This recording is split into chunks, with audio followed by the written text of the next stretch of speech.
10 साल कैसे राज कर गए केजरीवाल? क्या जनता समझ नहीं पाई? देखिए, शराब नीति घोटाला, दिल्ली जल बोर्ड घोटाला, क्लासरूम घोटाला, बसों के अंदर पैनिक बटन घोटाला, राशन वितरण घोटाला, टैंकर माफिया घोटाला, शीश महल के अंदर घोटाला, वक्फ बोर्ड घोटाला, डीटीसी बस घोटाला।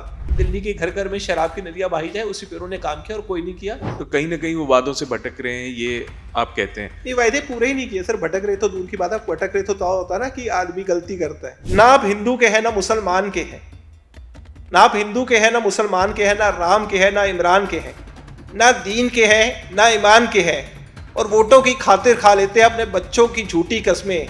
आप सगे नहीं किसी इंसान के। और अरविंद केजरीवाल का मुझे लगता है कि अब वो शायद इस चुनाव के बाद पंजाब ही शिफ्ट हो जाएंगे। कि मैं केजरीवाल को जान से मारना चाहता हूँ, कि मैंने उनको जान से मारने की धमकी दी है।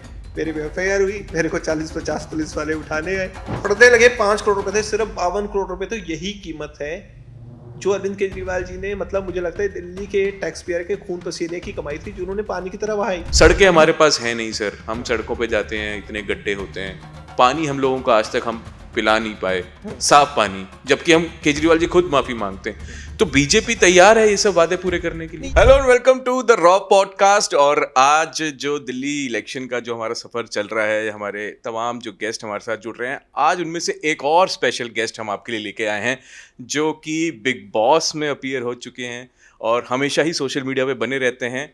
इलेक्शन भी लड़े और हम इंट्रोड्यूस करते हैं, टाइम वेस्ट नहीं करते हैं, इन्हीं से मिलते हैं। तेजेंद्र बग्गा जी, नमस्कार सर, कैसे हैं सर?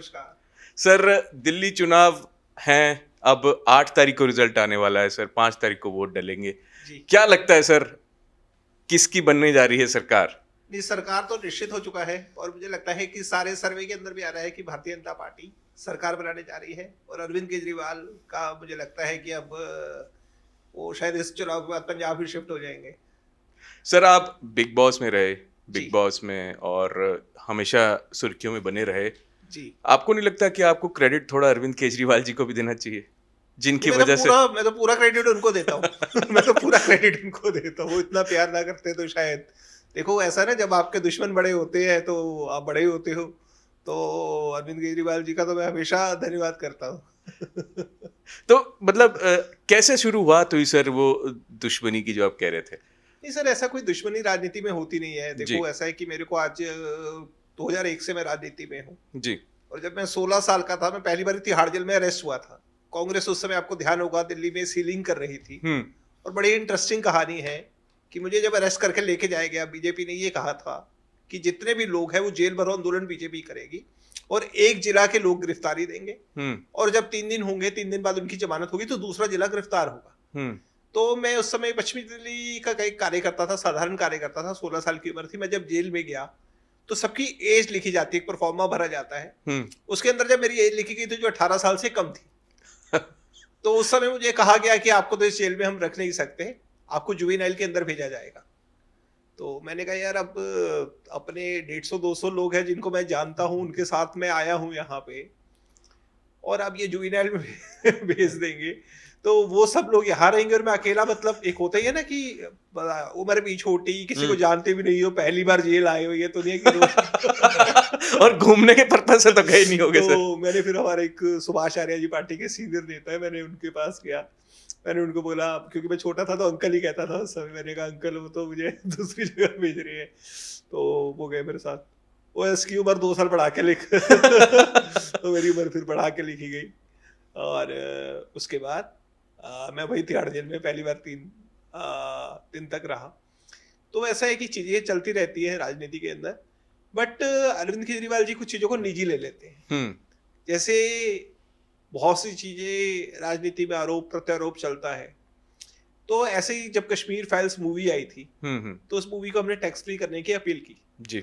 और जब उन्होंने उस मूवी को टैक्स फ्री नहीं किया, तो आपको ध्यान होगा दिल्ली विधानसभा में उन्होंने मजाक उड़ाया था कि ये झूठी कहानी के ऊपर, ये तुम्हारी झूठी कहानी, ऐसे करके वो उन्होंने कहा था, कटाक्ष किया था कि वो मैं टैक्स फ्री करूंगा। तो प्रोड्यूसर को बोलो अगर यूट्यूब पे डाल दे, लोगों को यूट्यूब पे डाल दे, वो भाषण बहुत वायरल है उनका सर। हाँ, तो हमने उनके घर के बाहर प्रोटेस्ट किया था, इसलिए नहीं कि उन्होंने टैक्स फ्री नहीं किया। उनकी मर्जी है, वो मुख्यमंत्री है, वो करना चाहे करे, नहीं करना चाहे ना करे, ये उनका विवेक जो भी कहता है, उसके ऊपर कोई मतलब एक बहस हो सकती है, लेकिन कोई ऐसी चीज नहीं है, ये उनका निजी विवेक है। लेकिन उन्होंने जब कहा कि ये एक देश के अंदर 5 लाख हिंदुओं को अपने ही देश के अंदर, पहली बार दुनिया में हुआ होगा कि कोई अपने ही देश के अंदर नागरिक रिफ्यूजी बन गया अपने ही देश में, तो उनको ये कहा गया अरविंद केजरीवाल जी द्वारा झूठी कहानी है, तो मुझे लगता है कि उनके जख्मों पर नमक छिड़कने की बात है। आपको नहीं मन करता मत करो, किसने बोला आपको करने के लिए? हम आपसे एक अपील कर रहे हैं, आप मना कर दो, आप जवाब ही मत दो। लेकिन जब आप झूठी कहानी कहते हो, तो जो 25 साल के बाद उनके दर्द को दिखाने के लिए 25 साल 30 साल के बाद किसी ने कोशिश की है, तो अब उनके जख्मों पर नमक छिड़कने का काम करते हो। तो हमारा यही था कि हमने उनके घर के बाहर प्रोटेस्ट किया और हमने कहा कि उन कश्मीरी हिंदुओं से आप माफी मांगिए, कश्मीरी पंडितों से माफी मांगिए। और क्योंकि मेरा उनसे एक बहुत टाइम से, मैं कश्मीरी पंडितों के साथ, मैंने उनके साथ काम किया है, रूट्स इन कश्मीर हो, परून कश्मीर हो, इन संस्थाओं के साथ मैंने काम किया है। जब बीजेपी की सरकार नहीं भी होती थी, तो गिलानी, सैयद अली शाह गिलानी, मीरवाइज उमर फारूक, यासीन मलिक आते थे, तो हम उनके इन लोगों के साथ जाके वह प्रोटेस्ट करते थे। तो मेरा उनसे बहुत एक जुड़ाव है। तो मुझे एक बुरा भी लग रहा था कि भैया उन लोगों के लिए इस तरीके से कहा गया, जो लोग टेंटों में रहे, जिन लोगों ने इतने साल मतलब इस तरीके से बिताए अपने देश के अंदर। तो आप कह रहे हो, तो मैंने उनके घर के बाहर जब प्रोटेस्ट किया हम लोगों ने, युवा मोर्चा ने, तेजस्वी सूर्या जी हमारे राष्ट्रीय अध्यक्ष वहाँ पे थे, तो मैंने यही कहा कि भाई ये जो आपने कहा है, इसके लिए आप उन लोगों से माफी मांगिए, और अगर आप माफी नहीं मांगते तो तब तक हम आपको जीने नहीं देंगे और तब तक हमारे प्रदर्शन जारी रहेंगे। तो इसमें मुझे लगता है कि आप जब इस वाक्य को पूरा सुनेंगे तो आपको कुछ गलत नहीं लगेगा। लेकिन वो सभी टीवी चैनलों के इंटरव्यू में आई, लेकिन उसको काटा गया और उसको क्लिप चलाया गया कि अगर अरविंद केजरीवाल माफी नहीं मांगते तो हम उनको जीने नहीं देंगे। अच्छा। और मेरे ऊपर पंजाब के अंदर एफआईआर की गई कि मैं केजरीवाल को जान से मारना चाहता हूँ, कि मैंने उनको जान से मारने की धमकी दी है। मेरे पे एफआईआर हुई, मेरे को 40-50 पुलिस वाले उठाने आए। वो भी एक ड्रामेटिक विजुअल था सर जो हमने देखे। 50 पुलिस वाले आपको अरेस्ट करने, 8-10 गाड़ियां आई, एसपी खुद आया। और जब वहां पे ये लोग अरेस्ट हो गए, एडीजीपी पंजाब वहां पे हरियाणा में खुद आई। तो आप सोचो कि किस तरीके से आम आदमी पेरे अरेस्ट होने के बाद केजरीवाल पीसी कर रहा है, आतिशी मारलेना पीसी कर रही है, पंजाब पुलिस के डीजीपी पीसी, एडीजीपी पीसी कर रहे हैं। तो मतलब सारे लोग पीसी कर रहे हैं। तो ये तो जब तक सरकार इन्वॉल्व ना हो तो क्यों करेंगे सर? मतलब मैंने तो कभी ऐसा कोई इंस्टेंस देखा नहीं कि 40-50 पुलिस वाले अरेस्ट करने, किसी आतंकवादी और ऐसा कोई घिनौना, जैसे किसी आतंकवादी को उठाने आते हैं। और उसमें प्रोसीजर भी नहीं फॉलो किया गया किसी तरीके का, कि मतलब लोकल पुलिस को इन्फॉर्म करना होता है, कोर्ट के सामने पेश करना होता है, वारंट लेके आना होता है, किसी चीज को फॉलो नहीं किया गया। बड़ी दिलचस्प कहानी है सर आपकी भी। तो सर आप टीवी में भी सफर आपका रहा, बिग बॉस जी, आप एकदम स्टार मैं कहूँगा खिलाड़ी थे, और अब तो बिग बॉस एक्सपर्ट भी बन गए। कभी भी बिग बॉस शो होता है तो आपसे सलाह ली जाती है किस कॉन्टेस्टेंट पे क्या रिएक्शन आप देते हैं। तो आपने सर एंटरटेनमेंट भी देखा है, पॉलिटिक्स भी देखा है, तो किस में मजा आया तेजेंद्र बग्गा जी को ज्यादा? ये मजा तो राजनीति हमारा फील्ड है, राजनीति में मजा आ रहा है। वहां से मुझे ऑफर आया, अच्छा, मैंने उसको एक्सेप्ट कर लिया। तो कैसा मतलब माहौल कैसा रहा? सलमान भाई से आप मिले होंगे, क्या बातचीत आपकी? कुछ ऐसी पर्सनल कुछ ऐसी बात हुई जो नहीं, पर्सनल तो कोई बहुत ज्यादा बात नहीं होती थी, क्योंकि जो जब भी आते थे ये शूट पे आते थे, वो तो बहुत सारे लोग होते थे, तो पर्सनल तो कोई बात नहीं होती। बट एक अच्छे इंसान है, मैंने उनको मतलब निजी रूप से, क्योंकि हम हर हफ्ते उनसे मिलना होता था वीकेंड के वार पे, तो मुझे बहुत एक अच्छे इंसान लगे। और ना मतलब बॉलीवुड के अंदर मैं भी बहुत सारे लोगों को जानता हूँ निजी रूप से, बट एक डाउन टू अर्थ इंसान। और जैसे बात करते तो ऐसा कभी उनमें ये नहीं लगता कि एक सुपरस्टार है। डाउन टू अर्थ पर्सनैलिटी, बहुत डाउन टू अर्थ व्यक्ति है। और मतलब आपसे बात करते तो जैसे कोई आपका दोस्त होता है वैसे बात करते हैं। तो अब अगला प्लान क्या है तेजेंद्र बग्गा जी का? एंटरटेनमेंट को आगे बढ़ाएंगे, मूवीज में जाएंगे, कोई गाना देख सकते हैं हम बग्गा जी का? क्या है अगला प्लान, क्या है? राजनीति चल रही थी, क्योंकि देखो मैं वहां पहुंचा तो अपनी राजनीति के कारण ही पहुंचा जी। मैं वहां पहुंचा तो उसी कारण पहुंचा हूँ जो मैंने पिछले 25 साल में किया है। तो बिल्कुल इसको तो छोड़ने का सवाल ही पैदा नहीं होता, और जो यहाँ पे कर रहे हैं वही करेंगे। और सीधी बात है, भारतीय अभी तो पहला मकसद यही है कि भारतीय जनता पार्टी की दिल्ली में सरकार आनी चाहिए, और 2029 में मोदी जी दोबारा प्रधानमंत्री बनने चाहिए। जी, अभी राजनीति की बात की सर, तो हम राजनीति पे दोबारा आते हैं। केजरीवाल जी ने माफी मांगी सर जी, सबके सामने जी, 3 वादे हमने पूरे नहीं किए, हमें माफी दे दीजिए और हमको 5 साल और दीजिए। जी, रोड नहीं बना पाए, उन्होंने ये कहा, यमुना साफ नहीं कर पाए जी, और साफ पानी नहीं दे पाए। अच्छा, But- ये तीन है। और ब्लेम 15 भी, लाख कैमरे लग गए, आपको दिख रहे हैं दिल्ली में कहीं? उन्होंने कहा था ना मैनिफेस्टो जी, में। 15 लाख कैमरे, वो सीसीटीवी। दिख रहे हैं आपको कहीं? नहीं, माफी उन्होंने 3 की ही मांगी है ऐसे सर। मैं कह रहा हूँ, उन्होंने कहा कि 3 नहीं कर पाए। सर मेरे को तो कैमरे का जब भी पता चलता है कि मेरा जब चालान आता है तो लगता है कि कैमरा लगा है। नहीं, वो दिल्ली ट्रैफिक पुलिस का कैमरा है। तो अच्छा, आपको फ्री वाईफाई पूरी दिल्ली में मिल रहा है? नहीं सर, मैंने तो कभी यूज नहीं किया। आपको 20 कॉलेज नए जो उन्होंने कहा था बन चुके हैं? सर वो तो आप बताएंगे ना। नहीं, मैं तो पूछ रहा हूँ आपसे, आप मीडिया वाले हैं, आपको अगर हम लगता है कोशिश कि तो 3 करते वादे हैं पूरे सर। नहीं हुए, तो 20 कॉलेज में से आप मेरे को 2 कॉलेज, 1 कॉलेज दिखा दो जो केजरीवाल जी ने खोला हो।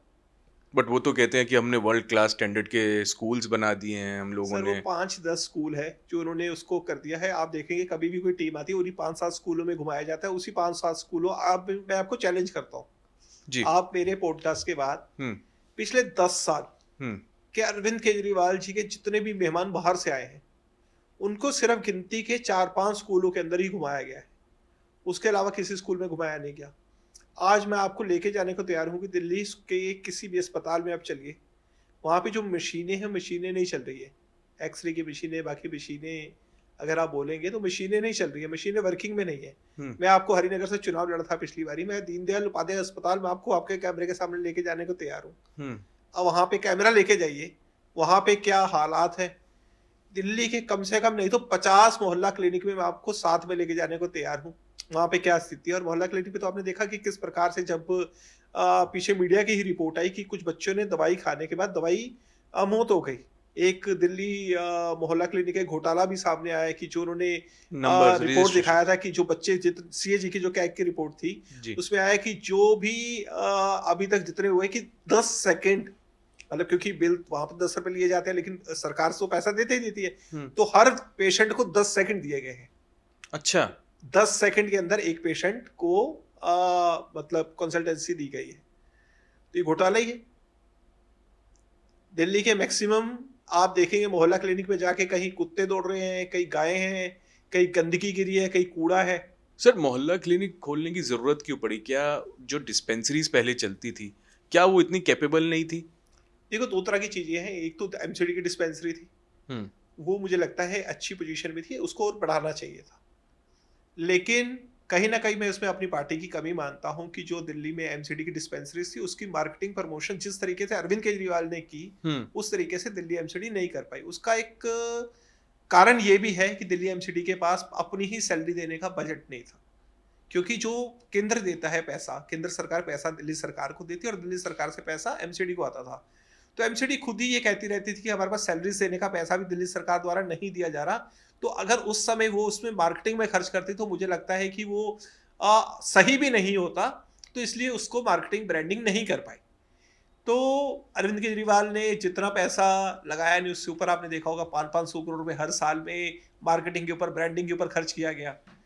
तो जब आपने उसको मार्केटिंग ब्रांडिंग के ऊपर खर्च किया 5-7-10 लोगों के ऊपर, तो जितना उन्होंने पैसा असल में लोगों के ऊपर जो खर्च करना चाहिए था, उसकी बजाय वो मार्केटिंग ब्रांडिंग के ऊपर खर्च किया गया।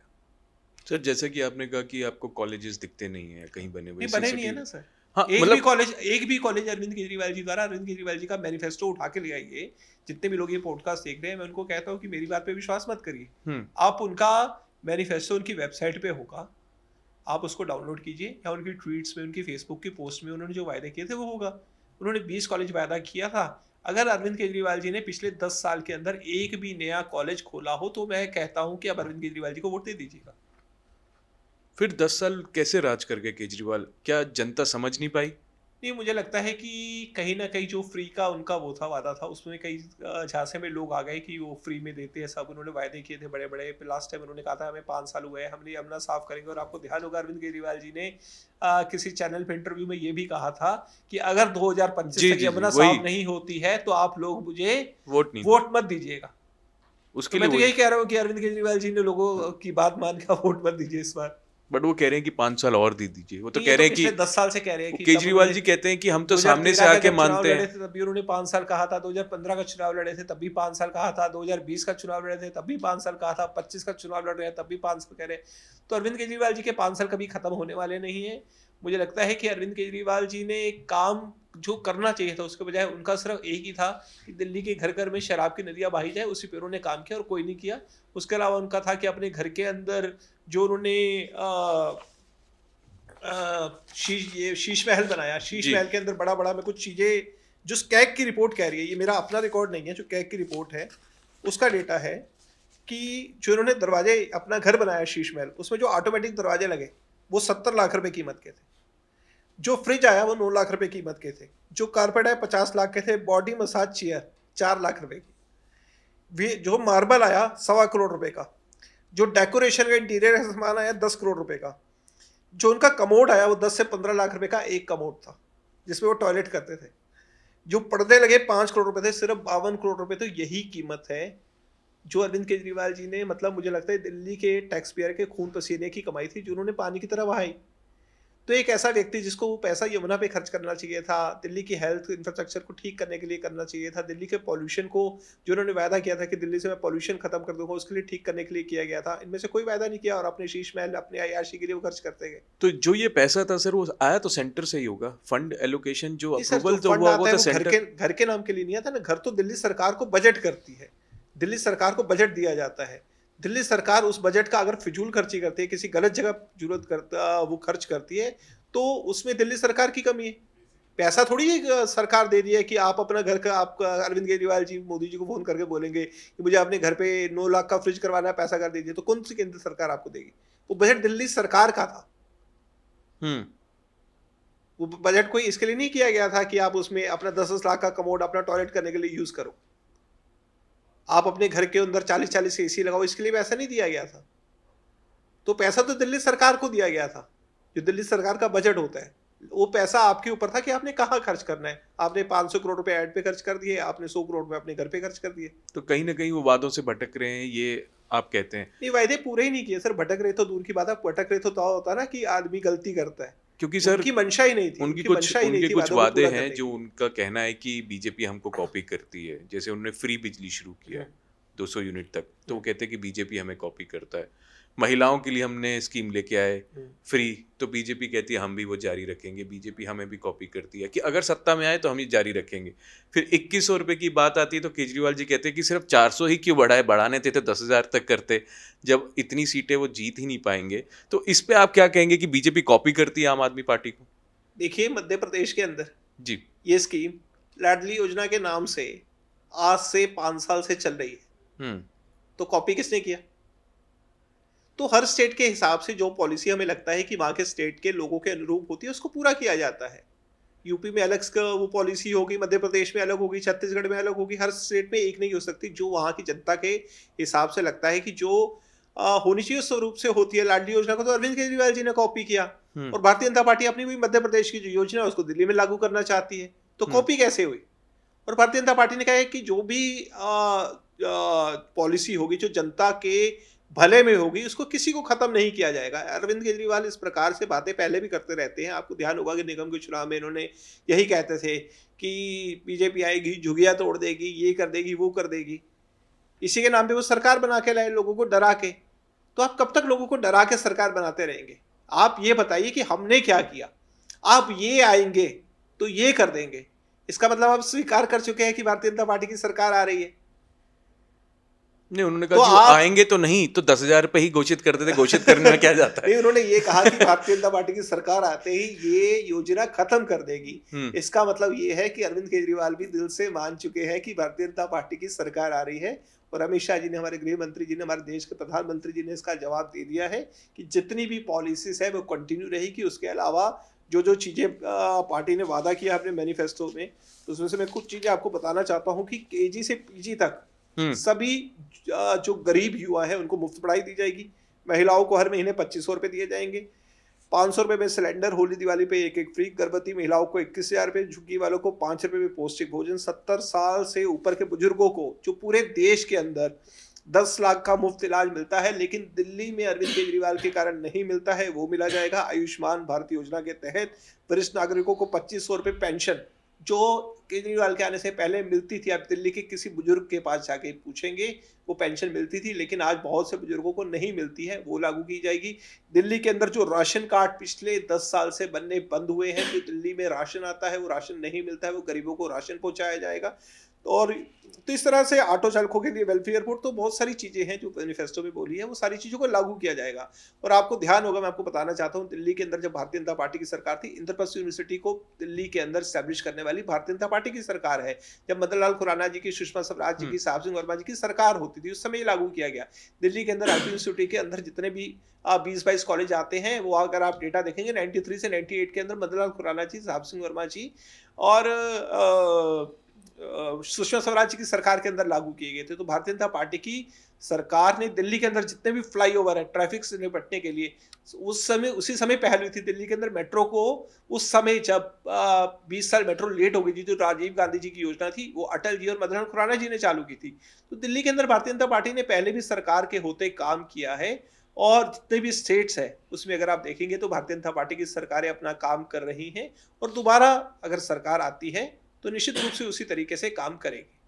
अच्छा सर, मेरा इसी से रिलेटेड एक सवाल है। बीजेपी हमेशा ये कहती है कि जब से ये फ्री डीटीसी बस सर्विस हुई है, फ्री मेट्रो सर्विस हुई है, एक तो लॉस में जाती है डीटीसी, ये मानते हैं, मेट्रो लॉस में जाती है, और दिल्ली पे जो इतना कर्जा चढ़ गया है, तो अगर बीजेपी आती है तो उसके पास क्या प्लान है कि कैसे वो लॉस से उभारे और फिर भी ये सर्विसेज भी फ्री रखे, जारी रखे? ये कोई गाइड कुछ है आपके टाइमलाइन, कुछ प्लानिंग है इसको लेके? भारतीय जनता पार्टी सबसे पहले जो फिजूल खर्ची है उसको बंद करेगी। जैसे आपको पता होगा कि जब शीला दीक्षित जी की सरकार थी तो क्या बजट था ऐड का? 20 करोड़ रुपए सालाना सरकार का बजट था, उसको 500 करोड़ रुपए अरविंद केजरीवाल जी ने किया।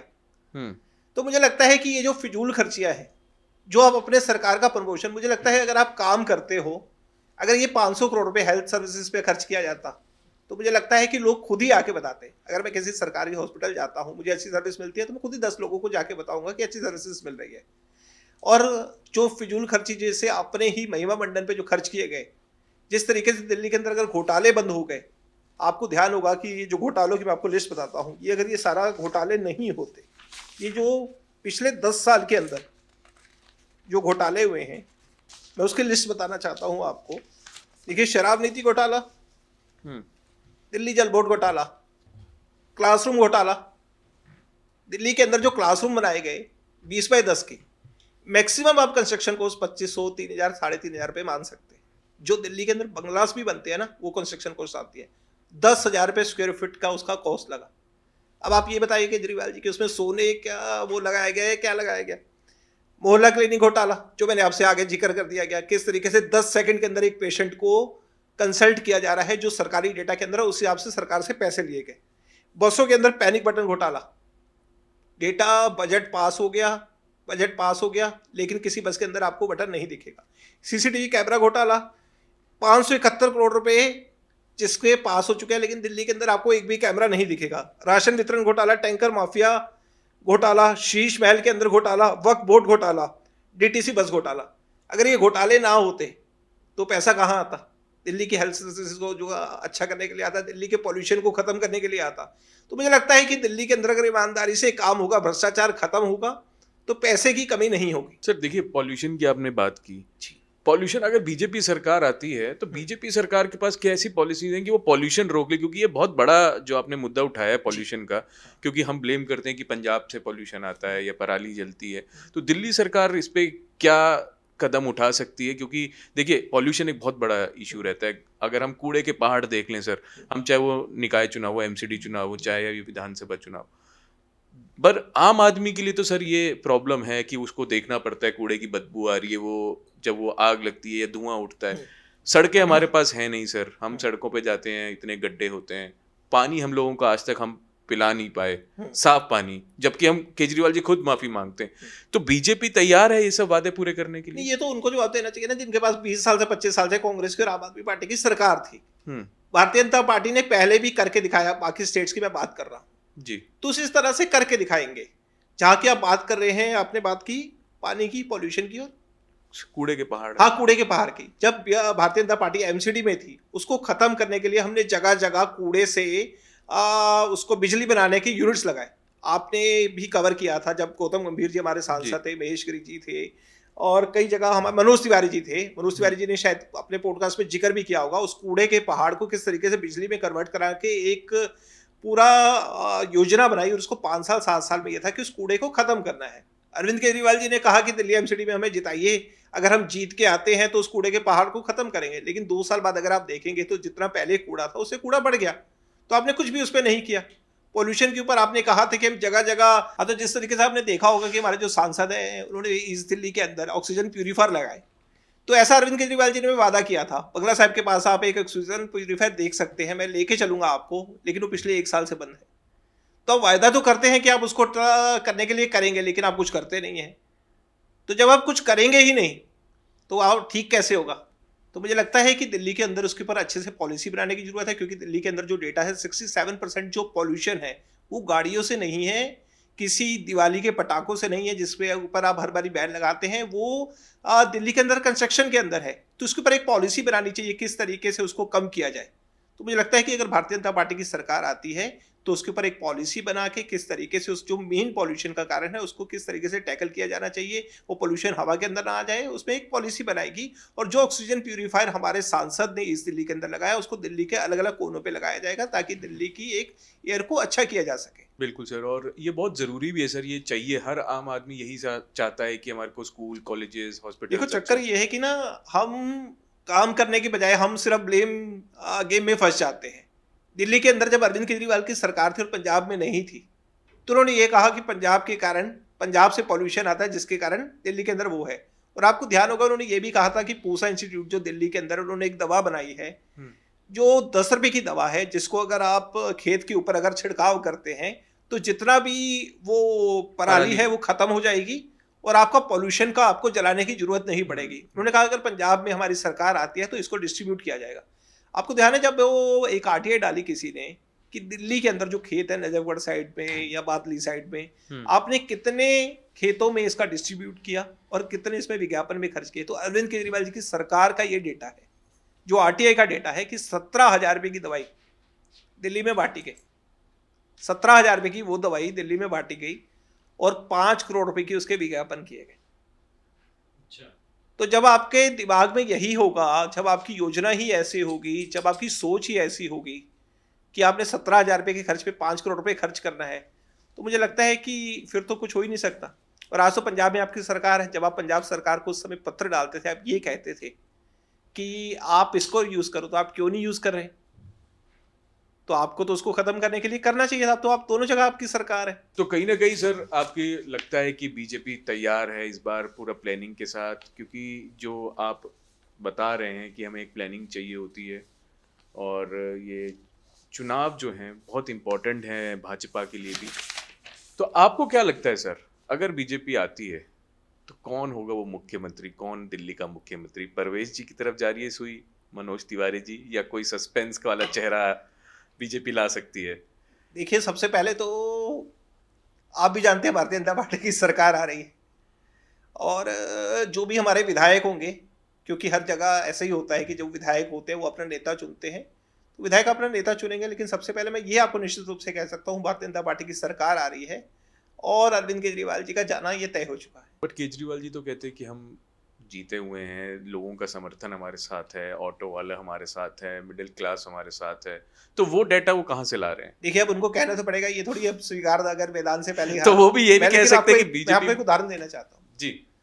अरविंद केजरीवाल के पिछले 3 चुनाव में आज तक उन्होंने अपने कभी किसी भी जो सामने लड़ने वाले प्रतिद्वंदी का नाम नहीं लिया था।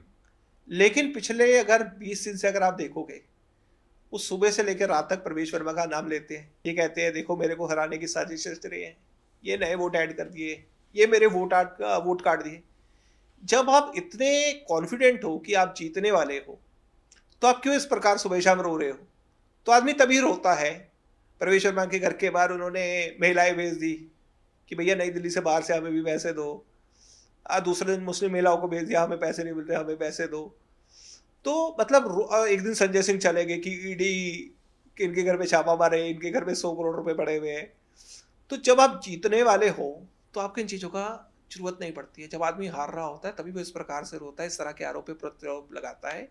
तो मुझे लगता है कि अरविंद केजरीवाल के चेहरे से, उनकी बॉडी लैंग्वेज से, उनके आरोपों से, उनके बयानों से, उनकी ट्वीट से आपको पता लग जाएगा वो हार रहे हैं। अच्छा सर, इलीगल माइग्रेंट्स की बात कर लेते हैं, बांग्लादेशी वोटर्स की बात कर लेते हैं जो आजकल बहुत ट्रेंड पे है। इस पे भी केजरीवाल जी का बयान आता है कि जो बांग्लादेशी आए वो आए बांग्लादेश से, एंटर किए यूपी से, बिहार से, होते हुए वो दिल्ली आए। तो वहां पे वो गिनाते हैं कि ये अमित शाह जी का मैटर है, होम मिनिस्ट्री को देखना चाहिए, बॉर्डर फेंस नहीं है। वो कह रहे हैं कि हम तो नहीं लेके आए तो हमारे पे ब्लेम क्यों? तो इस पे आप क्या कहेंगे कि कहीं ना कहीं केजरीवाल जी ने ये जो बयान दिया है, कहीं ना कहीं इससे बीजेपी बैकफुट पे है? नहीं, बैकफुट पे क्यों है? हम तो उनको निकालना चाहते हैं और भारतीय जनता पार्टी उनको आइडेंटिफाई कर रही है, प्रयास कर रही है। आपको ध्यान होगा इन्हीं के जो दोस्त है प्रशांत भूषण, जो इनकी पार्टी के संस्थापक है, उन्होंने ही कोर्ट के अंदर ये एक पीएल डाली है कि उनको रोका जाए, जिसके कारण वो थोड़ा सा स्टे मिल गया। लेकिन भारतीय जनता पार्टी की सोच निश्चित है, एक एक बांग्लादेश का जो भी नागरिक है उसको निकाला जाएगा। और ये आपको लगता है कि इनके सगे हैं? मतलब अरविंद केजरीवाल को सगे थोड़ी है इनके, ये तो सिर्फ वोटों के लिए ऐसा कर रहे हैं कि भैया इनके वोट मिल जाएंगे। आप सोचो ना, ये बांग्लादेशियों के सगे हैं, ना ये मुसलमानों के सगे हैं। अरविंद केजरीवाल सिर्फ राजनीति करते हैं, किसी के सगे नहीं है। मैं आपको उदाहरण देके देना चाहता हूँ। पाटला हाउस इनकाउंटर में के बाद 2013-14 के बाद आपको ध्यान होगा अरविंद केजरीवाल जी वहां गए थे बाटला हाउस, और इन्होंने कहा था कि बाटला हाउस इनकाउंटर फर्जी है और मैं हमारी सरकार बनते ही इनकी जांच करूंगा। जीत गए। जीत के बाद क्या दोबारा बयान दिया कि उसकी जांच करानी है, क्योंकि उनको लगा कि अगर जांच कराएंगे तो भैया हिंदू वोट भी चला जाएगा। फिर आपको ध्यान होगा जब दिल्ली के अंदर दंगे हुए, ताहिर हुसैन को गिरफ्तार किया गया, इन्होंने क्या कहा कि ताहिर हुसैन निर्दोष है, उसको फंसाया जा रहा है। जैसे ही ताहिर हुसैन के खिलाफ सबूत आए, बिल्कुल ऐसे दूध की मक्खी की तरह उसको निकाल के पार्टी से बाहर कर दिया। जब आपको पता था कि वो दोषी है या ना दोषी है, जब जांच चल रही है, तो आपने उसको निर्दोष क्यों घोषित किया? और जब सबूत मिल गए तो आपको लगा कि यार अब तो नुकसान हो जाएगा, दूसरा वोट भी चला जाएगा, तो आपने दूध की मक्खी की तरह उसको फेंक दिया। कम से कम अपने एक स्टैंड पे रहो, मेरा ये कहना है। आपको ध्यान होगा कि दिल्ली चुनाव से पहले पिछली बारी इन्होंने कहा कि मौलवियों को मैं इतने इतने पैसे दूंगा। पैसे दिए? नहीं दिए। लेकिन उल्टा माहौल, जितने मौलवी थे, इमाम थे, उनको पैसा नहीं मिला, वो घोटाला हो गया। वो पैसा कहाँ गया? अमनतुल्ला के पास गया या केजरीवाल के पास गया, तो खुद बताएंगे। लेकिन पैसा आप उन इमामों से जाके पूछो उनको मिला कि नहीं मिला। लेकिन उसका मुद्दा बन गया। अब उनको लगा कि हिंदू वोट नहीं देंगे क्योंकि मैंने इमामों को पैसा देने का वो कर दिया, तो अब कह दिया हिंदू पुजारियों को भी देंगे। तो इसमें मैं कुछ चंद पंक्तियां कहना चाहता हूँ। जी जी बिल्कुल। कि ना आप हिंदू के हैं, ना आप हिंदू के हैं, ना मुसलमान के हैं, ना आप हिंदू के हैं, ना मुसलमान के हैं, ना राम के हैं, ना इमरान के हैं, ना दीन के हैं, ना ईमान के हैं, और वोटों की खातिर खा लेते हैं अपने बच्चों की झूठी कस्में। आप सगे नहीं किसी इंसान के हैं। वाह वाह वाह सर। तो ये जो आपका जो शायराना अंदाज है, ये मेरे को लगता है लोगों को काफी पसंद आता है। और जिस तरीके से सर आप बोट चलाते हुए पाए जाते हैं इसके पीछे क्या था सर? तो अगर मुझे लगता है, देखो सर, आज की डेट में ना लोगों के पास, देखो सर, अगर मेरा बिग बॉस जाने का एक कारण था। सर अगर केजरीवाल जी चले गए फिर आप बोट चला पाएंगे? उसका कारण बताता हूँ। बिग बॉस जाने का एक कारण था कि देश में सिर्फ 1% 2% लोगों की राजनीति में रुचि होती है। 98% लोगों को राजनीति में कोई रुचि नहीं होती। तो मेरा जाने का एक कारण था, नई ऑडियंस मिलेगी, उनके साथ कनेक्ट होगा। और कल को राजनीति में हम देखो, राजनीति में अगर या सामाजिक जीवन में हम एक समाज कोई ना कोई मुद्दा ही उठाते हैं। तो अगर आज मेरी बात 1 लाख लोगों तक पहुंचती है, तो मुझे अगर 10 लाख लोग जानते होंगे तो 10 लाख लोगों तक पहुंचेगी, तो आपको मुद्दा बड़ा होगा। मुद्दा बड़ा होगा तो आप जिस चीज की लड़ाई लड़ रहे हैं, जिस विचारधारा की लड़ाई कर रहे हैं, वो ज्यादा लोगों तक पहुंचेगी। तो ये कारण था। तो जो नाव वाला आपने मेरे से सवाल पूछा जिसका मैंने जवाब दिया, उसका कारण सीधा यही है कि आप अगर जंतर मंतर में जाके प्रोटेस्ट करोगे तो कितने लोग देखेंगे? तो राजनीति को रोचक बनाना चाहिए, नए नए तरीके ढूंढने चाहिए, और उस तरीके से लोगों तक अपने मुद्दों को पहुंचाना चाहिए। दिल्ली के अंदर अगर बारिश होती है और अरविंद केजरीवाल उसमें जल भराव होता है और उसको ठीक करने में नाकाम साबित होते हैं, तो मैंने वो नाव चलाई। और वो मुझे लगता है कि ट्विटर का बहुत ही उस दिन का सबसे वायरल वीडियो पहुंचा। वो 2 घंटे के अंदर 10 मिलियन लोगों ने देख लिया, बाद में 100 मिलियन की उसकी रीच पहुंची 2-3 दिन के अंदर। तो मुझे लगता है अगर मैं जंतर मंतर में जाके प्रोटेस्ट करता तो शायद कोई चैनल उसको दिखाता भी नहीं, लेकिन देश के हर चैनल ने उसको दिखाया। और मुझे ध्यान है कि मैं एक बार कहीं भी कैफे वैफे कुछ दिनों तक, कई महीनों तक तो बैठता था, तो लोग ये नहीं कहते थे आप वही हो ना बीजेपी वाले, आप वही हो ना जिसने नाव चलाई जी। तो एक मुझे लगता है एक नई ऑडियंस है, उन तक पहुंचने के लिए कुछ ना कुछ नया नया करते रहना चाहिए। जी बिल्कुल। और जैसे कि बात की नए नए करते रहना चाहिए, चुनाव क्यों नहीं लड़ रहे हैं बग्गा जी? अगर हम ये जानना चाहें, जितना आप बात कर रहे हैं बीजेपी के बारे में, सर आपको चुनाव क्यों नहीं लड़ना है? मतलब क्यों नहीं लड़ रहे? देखिए, पिछली बार मैं विधानसभा चुनाव लड़ा था, उसके बाद कुछ चीजें खराब हो गई। मैंने एक स्टार्टअप चालू किया था, और वो जब स्टार्टअप मैंने चालू किया तो उसमें काफ़ी लॉस वगैरह हो गया। तो मैंने मतलब एक समय पे फाइनेंशियल स्थिति ये आई कि मुझे मेरे पास अपने घर का किराया देने का पैसा नहीं था। तो 1 साल पहले मैंने अपने जो राष्ट्रीय अध्यक्ष हैं तेजस्वी सूर्या जी, उनको मैसेज किया कि मुझे कुछ समय का ब्रेक चाहिए। और क्योंकि मैंने गुड़गांव के अंदर काम चालू किया रियल एस्टेट का, तो मैं शिफ्ट भी हो गया द्वारका में। तो मैं अपनी कॉन्स्टिट्यूंसी जहाँ से मैं चुनाव लड़ा था, वहाँ से मैं पिछले 1 साल से बिल्कुल एक एक्टिव नहीं था, मैं वहाँ पे था भी नहीं। तो मुझे लगता है कि जब मैं जिस सीट पे एक्टिव नहीं हूँ, मैं वहाँ जा नहीं रहा, लोगों से मिल नहीं रहा, वहाँ अगर मैं चुनाव लड़ता हूँ तो बाकी जो लोग वहाँ पे टिकट मांग रहे हैं शायद उनके साथ बेईमानी होगी। और शायद मुझे लगता है कि अगर मैं चुनाव लड़ता, क्योंकि जब मैं हम लोगों के साथ 1 साल से संपर्क में नहीं था, मैं अपने काम पे दूसरी चीज़ों पे ध्यान दे रहा था, तो मुझे लगता है कि मेरी टिकट मांगना भी मुझे बनता नहीं। तो इसलिए मैंने इस पर पार्टी से चुनाव लड़ने से भी मैंने कहा कि मैं नहीं लड़ना चाहता। और मैंने लगभग 25-26 दिसंबर 2023 को अपने जो राष्ट्रीय अध्यक्ष हैं, मैं युवा मोर्चा का राष्ट्रीय मंत्री हूँ, तेजस्वी सूर्या जी को पत्र लिखा और मैंने मतलब व्हाट्सएप पे मैसेज किया। और मैंने उनको यही कहा कि मैं कुछ समय के लिए ब्रेक चाहता हूँ, क्योंकि कुछ फाइनेंशियल चीज़ें खराब हो गई थी। उन्होंने मुझे कहा भी कि अगर कोई हेल्प चाहिए तो, बट मैंने कहा कि नहीं, मैं खुद से चीज़ें ठीक कर लूँगा। मैंने पर्सनल लोन लिया 5 लाख रुपए का, जो मेरे को वहाँ पे ऑफिस बनाना था।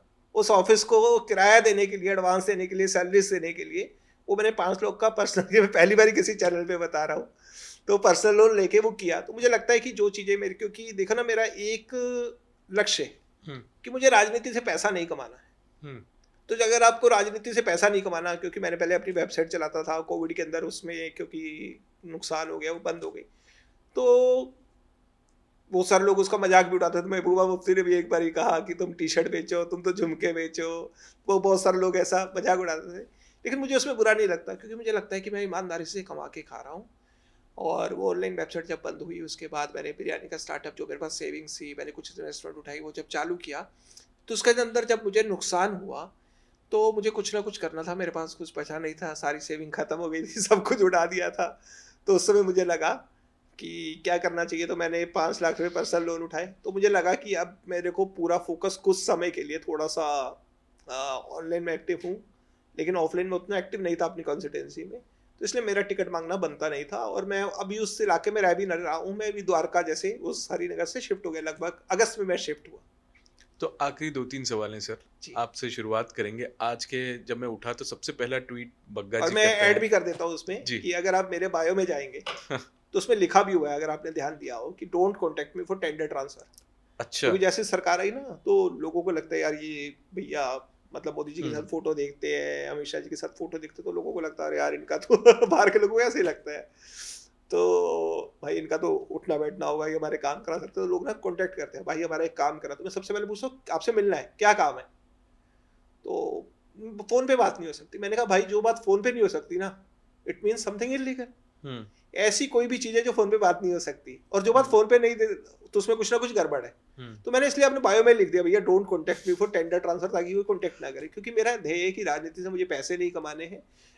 मैंने आज से, मैं गर्व से कह सकता हूँ, मैं 2001 में राजनीति में आया था, जब मैं पहली बार जेल वाली घटना बताई। 24 साल आज मुझे हो गए। 24 साल के अंदर एक भी कोई ये नहीं कह सकता कि मैंने राजनीति से 1 रुपया भी कमाया होगा। मैं उत्तराखंड का प्रभारी हूँ, 1 साल से नहीं गया हूँ, लेकिन मुझे जिम्मेदारी दी हुई थी, क्योंकि ये जब ब्रेक लिया तो मैं नहीं जा पाया।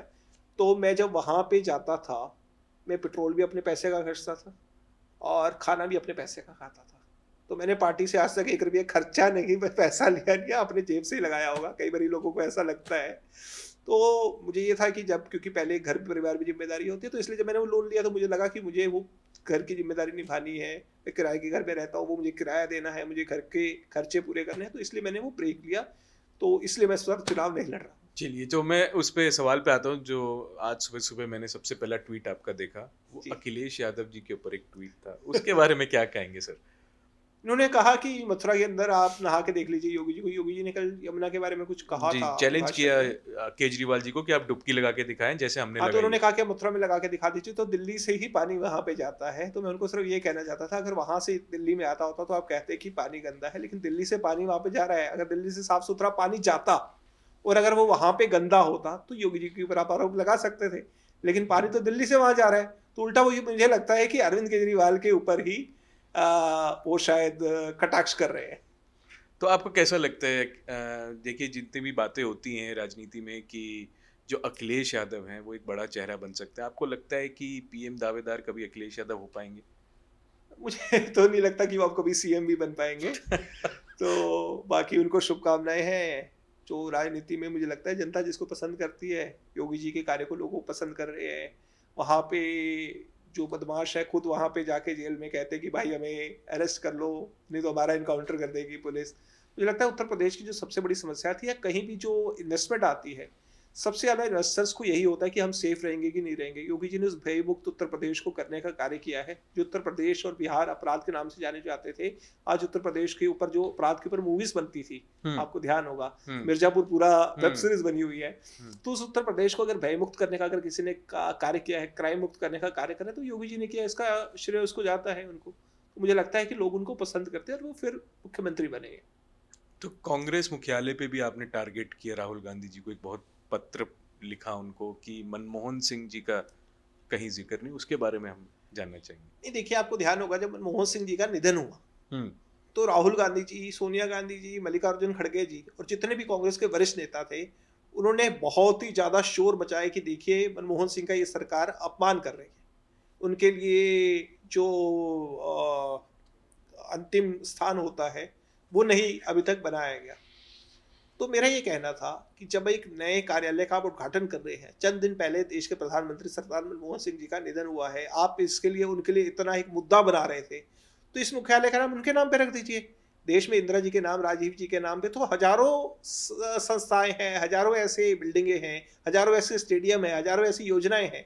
तो जब आप उनकी इतनी चिंता कर रहे हैं और आप अपना कार्यालय उनको बना रहे हैं, तो आप क्यों नहीं सरदार मनमोहन सिंह जी के नाम पे करते हैं? तो मुझे लगता है कि ये एक सोच को उनकी उजागर करने का एक तरीका था कि वो सिर्फ एक मनमोहन सिंह जी के नाम पे सिंपैथी लेना चाहते थे। लेकिन जब उनके पास अगर ऐसा मौका मिला, हमने उनको पत्र भी लिखे और उनकी पार्टी के भी कुछ लोगों ने मांग की, उनकी पार्टी के कुछ सिख कार्यकर्ताओं ने तो बाहर होर्डिंग भी लगा दिया था, तो तब उन्होंने उसको नहीं किया। तो मुझे लगता है इससे उनकी सोच पता लगती है कि वो पार्टी सिर्फ एक परिवार की है और उस परिवार के अलावा उनको कुछ दिखता नहीं है। और ये आपने पहले भी देखा होगा किस प्रकार से इस पार्टी ने पीवी नरसिम्हा राव जी का, सीताराम केसरी जी का बार बार अपमान किया। जी बिल्कुल। और इसी पार्टी को लेके आम आदमी पार्टी एक प्रेस कॉन्फ्रेंस करती है कि इन चुनावों में, दिल्ली चुनावों में बीजेपी कांग्रेस को सपोर्ट कर रही है ताकि वो हमारे वोट कटे। इसके बारे में जाते जाते आखिरी रिएक्शन आपसे, क्या बीजेपी और कांग्रेस में सांठगांठ है? देखिए इस बात का मुझे लगता है जवाब देने का कोई तुक नहीं बनती है। जिस इंडिया अलायंस के वो खुद हिस्सा थे, जिस इंडिया अलायंस के साथ मिलकर उन्होंने चुनाव लड़ा दिल्ली के अंदर, जिसके साथ वो हरियाणा में चुनाव लड़ना चाहते थे, उनको उन्होंने सीटें नहीं दी, तो जिसके लिए उन्होंने कस्में खाई थी, बाद में गठबंधन के साथ सरकार बनाई, तो साथ तो वो खुद है। तो उसमें वो बीजेपी के ऊपर आरोप लगाते, तो मुझे लगता है जनता इतनी बेवकूफ़ तो है नहीं कि अरविंद केजरीवाल जी जब मर्जी चाहे उनके राहुल गांधी जी की जाके गोद में बैठ जाएं और फिर चुनाव खत्म होते ही जब विधानसभा का चुनाव हो तो उसके बाद आरोप लगाना चालू करते हैं। तो मुझे लगता है कि आज की जनता जो है बहुत जागरूक है, वो न्यूज़ देखती है, सोशल मीडिया के माध्यम से 24 घंटे उनको पता रहता है कौन कैसा है। मतलब हर क्लिप, हर चीज़, हर पहले तो फिर भी लोगों को एक वेट करना पड़ता था 24-24 घंटे खबर देखने के लिए, अब तो 24 सेकंड के अंदर कोई घटना होती है लोगों को पता लग जाती है। तो लोग इतने जागरूक हो चुके हैं, मुझे लगता है उनको सब पता है और उनको इस तरह से आप उल्टी सीधी बातें करके बहका नहीं सकते।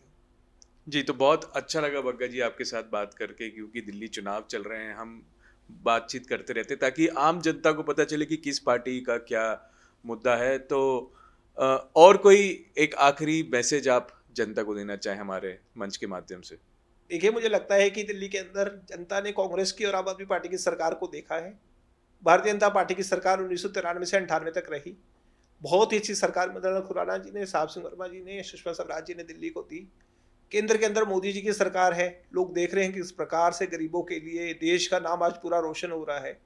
और आज कहीं भी आप विदेश में जाते हैं, आज से 10 साल पहले, और ये मैं राजनीतिक व्यक्ति होने के नाते नहीं, मैं बिग बॉस के घर में था, बहुत से मेरे जो को कंटेस्टेंट थे, मैं उनका नाम इसलिए नहीं लूँगा क्योंकि वो राजनीतिक लोग नहीं है, तो वो चाहेंगे नहीं कि मैं इंटरव्यू में उनका नाम लूँ।